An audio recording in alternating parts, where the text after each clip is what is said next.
who wears big bows and a side ponytail, and she sings, and she talks about bullies not getting their way, and she's really awesome. We've seen the signature look you just mentioned, the bow and the ponytail, since Abby's Ultimate Dance Competition. Were you rocking that look? Were you rocking that look before that? Oh yeah. Long before it. And as I got older, it just kind of stayed with me. Like I just never felt a need to do anything different. Do you remember if it was you who told your mom you wanted the bow and the pony, or was it her idea? Honestly, like I can't remember a time when I didn't wear a bow and a side ponytail. There's this funny story where my dance teacher actually picked me up at it. There was a time when my mom was not my dance teacher. And my dance teacher came to pick me up to take me to dance because my mom couldn't bring me that day. And she was like, she called my mom and was like, you would be proud. She came out with her side ponytail and bow. Like it was like every single day I just side ponytail and bow every day. And they were born together? One didn't come first? One did not come. Well, I mean, maybe the bow came first because, like, when you're a baby, you can't put a side ponytail in. And I feel like as soon as my mom could, like, when I was little, I would either do, like, a side ponytail, like, two big piggy buns. But I feel like as soon as she could do a ponytail, she was like, boom, put it up. Do you know how many bows you have now? In the JoJo bow collection, there is over 12,000 different styles. So there's a lot. Could you ever have too many bows? Never. No, never. But it's funny when people will be like, I have every single JoJo bow. They're like, yeah, I have like over 50. And I'm like, they don't even know that there's 12,000. I'm like, oh my gosh, that's so many. Could you choose a favorite bow? There's a special bow that I wear on tour that's completely rhinestoned, and it literally weighs like 7 pounds. It's crazy heavy, and I think that would have to be my favorite. Okay, when you took your bow out and you put your hair down recently and you posed with your natural hair, did you expect the wild reaction that you got online? You know, it took me 2 hours to film that. Just that little clip, it took me 2 hours because I hate my hair down so much that like when I was like finally like doing it, like I literally would do it and I'd look like this because like I didn't want it to be touching my neck. And I was on FaceTime with my best friend. She was like, JoJo, you're pretty with your hair down. Like, just live your life. And I was like, I can't, Bethany. And I was like, it's just touching me. And finally, I was like, fine, I'm just going to do it. And I did it. And that was the one that I ended up using. I expected it to do well because people do always go crazy when they see me like that. They always, when they see me doing anything different, whether it's I'm wearing something different, I'm saying something different, I'm dancing a different way, like they just, because I'm in this like box of my life, and it's my box. I create the box. I put everything inside this box. But when they see me step outside that box, it's like, oh my gosh, she's an alien. Like it's like fully like they don't even know what to think. Did the response and maybe the little taste of having your hair down, and that didn't encourage you to have it down more often, or no, you're still like, I don't like that?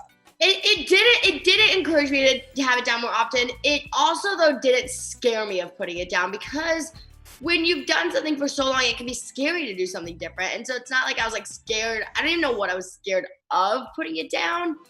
But like it's a scary thing. And to see that the world was like, whoa, like we like this. I was like, oh, that's pretty cool. So now like if I ever want to put it down again, like they love it. You know, every time I put it down, they like it. Because you said recently it can sometimes hurt to have your hair up. What percentage of the day do you think you have your hair up in a pony? Oh my gosh. You know, it depends because like on a day like today, it's up right now and then I'll take it out because today I'm performing on my backyard stage Worldwide Live. We're shooting a performance today and a performance tomorrow. And so for me, it's like I gotta put the heart on my face. So I'll put my hair down and then I'll put it on and then I'll put it back up. So, I mean, like today it's honestly like 90% of the day. But on tour, like a typical day on tour, my hair is actually after a show, I always put my hair in braids because I shower after every show. I put my hair in braids. I sleep in the braids. The braids will last all day, and I only wear a ponytail and the bow. Honestly, from like what would it be? It's 5 o'clock at night to 9 o'clock at night, and that's just when it happens because I just do my hard eye when it's down, and then it's like I'm going to sound check and like I'm basically still in my pajamas. Like it doesn't matter. So I mean, yeah, it just depends. Well, yeah, and if you have that 7-pound bow on your head, I'm sure you want to break from that. Oh yeah. It's crazy. I did notice my hair grew a lot on tour from having it in braids so much. Having it down. Yeah. So you've never slept in the pony? Oh no, I have. Back when it's so bad. Back on Dance Moms, we were all very lazy with getting ready, is what I'll say. And like literally there would be days where like we would just like, and it was like everyone did this. Like we could go like weeks without showering, and we were fine. Like it was like normal, or like people would come in. I never do this because I'm obsessed with brushing my teeth, but people would like the kids would come in and just no teeth would be brushed. Like we were nasty, honestly.